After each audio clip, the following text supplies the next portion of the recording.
Hello mga ka-Gravity, may bunta, good morning, magandang umaga, buenos dias! Yan, nandito na naman kami sa Chai Tea Cafe. Bumalik kami kagabi kasi bala kasi ni Auntie Melda tsaka ni Gwyneth na mag-milk tea daw kami. So ayan, tsaka treat niya kasi ni Gwyneth. O, diba? Thank you, bebe! Kaya napasama ako kasi treat nila ako. Ayan. O, ito ang sarap po. Tinan nyo. Ito yung ube, graham, cheesecake man ata. Ito nakalimutan ko. Pero grabe, ang dami niyang topping sa ibabaw. Tsaka ang sarap. O, di ba may ice cream pa, may ube pa. Ito naman, matcha, cheesecake. Favorite na favorite ni Gwyneth. Yan. Ang akin naman, at saka nag-order pala kami ng Japanese fries. O di ba kakaiba kasi merong grated na parang nori ata yan. Sarap-sarap, di ba? Parang lasang takoyaki. At saka yung sa akin is ang passion fruit na fruit tea. Parang siyang iced tea na passion fruit. Sarap din siya na merong jelly beets sa loob. Yan. So, ito pala yung shop ng chai tea. O, ang nag-serve talaga sa amin yung mismong owner. O, di ba? Kaya punta na kayo dito sa Palumpon, Leyte, sa Mabini Street, Chai Tea Cafe.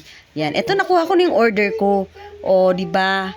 Kaya ako na mismo ang kumuha para ma-videohan ko si Sir. Ayan, passion fruit, mga ka-gravity ko. Kaya thank you to my bebe Gwyneth. Alam niyo ba, itong si Gwyneth. Yung magandang dilag na yan sa harap ko, grabe.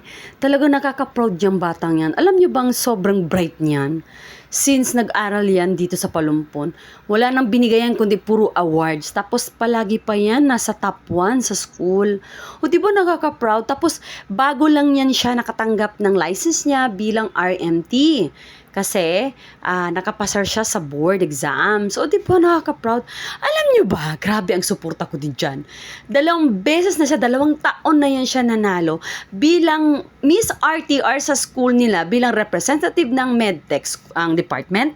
Tapos first runner-up yun siya. 2 taon din siya nanalo ng first runner-up. Tapos Hakot Award pa, Best in Talent, People's Choice Award. Tapos, di ba ang grabe. Tapos every time sumasali po siya sa mga Battle of the Bands, champion yan, grabe.